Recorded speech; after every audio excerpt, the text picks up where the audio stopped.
Pour donner à la peau une touche de fraîcheur et d'énergie, appliquez le Beauty Serum. Appliquez à présent la crème de jour. La crème pour le visage Active Lift est spécialement conçue pour les peaux à partir de 50 ans. Elle contient entre autres des isoflavones de soja qui rendent la peau plus forte, plus ferme et plus élastique. Appliquez également la crème sur le cou. Pour des conseils sur mesure, contactez votre conseillère. Elle examinera avec vous quels sont les principaux besoins de votre peau. Laissez environ 10 petites minutes à la crème de jour pour pénétrer correctement dans la peau avant d'appliquer le maquillage. Comme vous le voyez, notre modèle Diane porte du maquillage permanent. Ses sourcils sont tatoués, tout comme une fine ligne verte autour de l'œil. Nous allons retravailler cela plus tard avec du maquillage. Commencez par appliquer la base de maquillage, le pré-maquillage. Cette base vous garantit la bonne tenue du maquillage, comble les petites ridules. En utilisant ce produit, vous éviterez donc que le fond de teint ne file.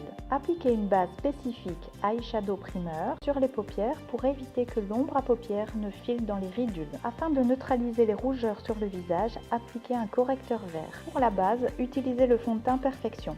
Ce fond de teint anti-âge possède une texture particulièrement fine qui rend la peau extrêmement douce.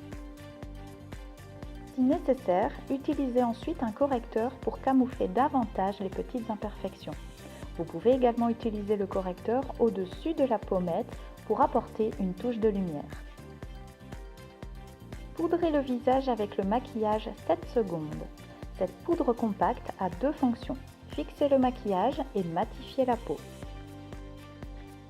Pour le fard à joues, optez pour une couleur un peu plus chaude, le multicolore orange. Commencez à la base de l'oreille, puis descendez sous la pommette vers la bouche. Si vous avez le visage plutôt fin, vous pouvez appliquer un peu plus de fard à joues sur les pommettes pour un aspect un peu plus rond. Pour apporter encore plus de couleur aux joues, ajoutez une touche de New York.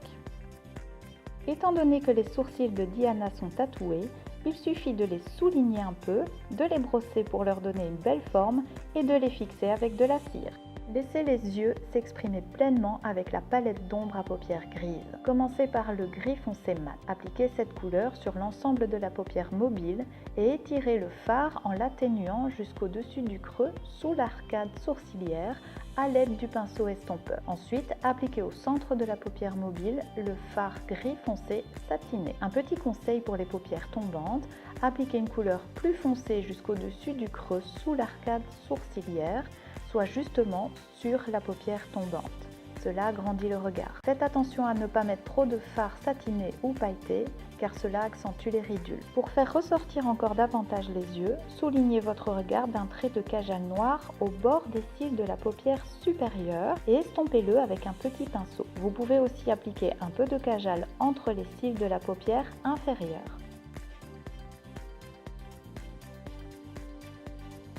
En vieillissant, de petites rides verticales apparaissent au-dessus de la lèvre supérieure. Le rouge à lèvres peut alors rapidement filer dans ces ridules, mais vous pouvez éviter ce désagrément en utilisant un crayon à lèvres. Posez un beau rouge à lèvres à l'aide d'un pinceau à lèvres.